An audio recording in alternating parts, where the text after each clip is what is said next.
নমস্কার বন্ধুরা, এখন আপনারা শুনতে চলেছেন পশ্চিমবঙ্গ রাজ্য সরকারি ফেডারেশনের কনভেনার শ্রদ্ধেয় শ্রী প্রতাপ নায়ক স্যারের গুরুত্বপূর্ণ বক্তব্য, যেখানে চুক্তিভিত্তিক কর্মীদের ভবিষ্যৎ নিয়ে একটি বার্তা রয়েছে।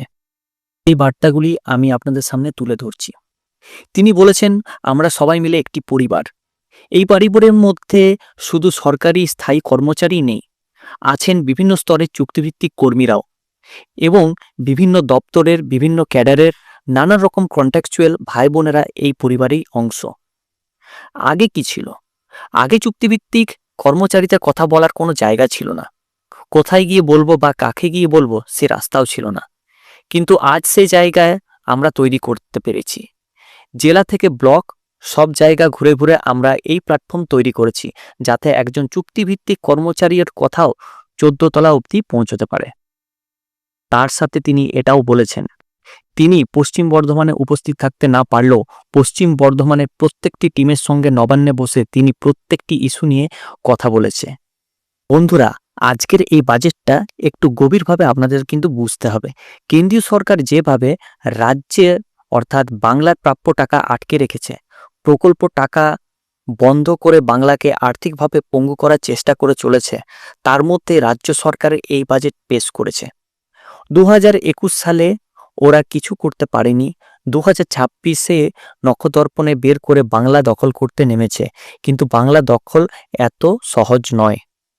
তার সাথে তিনি এটাও বলেছেন, এখানে বাঙালিরা আছেন, এখানে মানুষ বোঝে, জবাব দিতে জানে।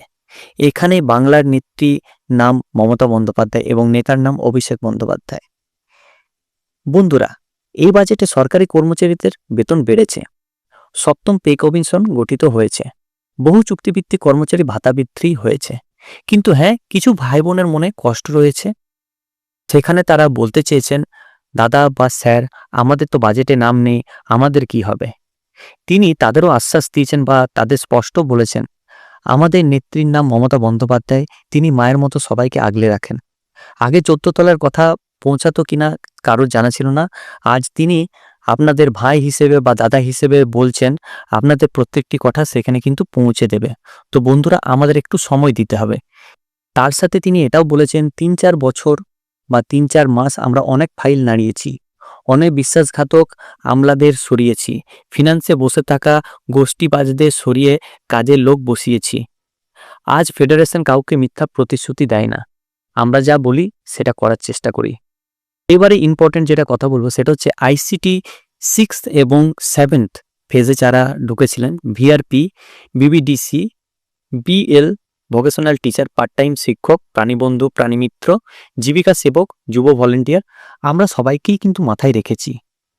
কেউ কেউ ফেসবুকে কুৎসা করছেন, তিনি তাদের উদ্দেশ্যে বলেছেন, আমি বলি কুৎসা দিয়ে যদি ফাইল পাস হতো তাহলে সেটা করতেন, কিন্তু বাস্তবে লড়াইটা ফাইলের টেবিলেই হয়।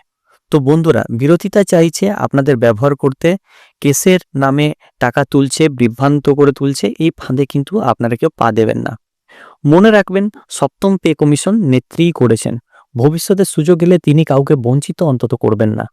টাকা আজ নেই কারণ কেন্দ্র আটকে রেখেছে, টাকা এলে তিনি গ্যারেন্টি দিয়ে বলছেন এই নেত্রী সকল কর্মচারীর জন্য ভাববেন।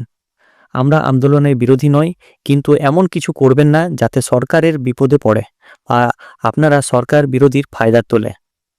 একজন চুক্তিভিত্তিক ভাই বোনের গুরুত্ব আমার কাছে একজন বড় পার্মানেন্ট অফিসারের মতনই। আমরা সবাই মিলে একটাই পরিবার, একটাই পরিবারের কাউকে আমরা ফেলে রাখবো না। তো বন্ধুরা, এটাই ছিল পশ্চিমবঙ্গ রাজ্য সরকারি ফেডারেশনের কনভেনার শ্রী প্রতাপ নায়ক মহাশয় স্যারের বক্তব্য। আশা করছি এই ভিডিওটা আমাদের ভালো লেগেছে। যদি ভালো লেগে থাকে অবশ্যই চ্যানেলটিকে লাইক, কমেন্ট এবং সাবস্ক্রাইব করবেন এবং পাশে যে বেল আইকন রয়েছে সেটাকে ক্লিক করবেন নিয়মিত সবার প্রথম সঠিক আপডেট পাওয়ার জন্য। সো থ্যাংক ইউ, ধন্যবাদ এই ভিডিওটা শেষ অবধি দেখার জন্য।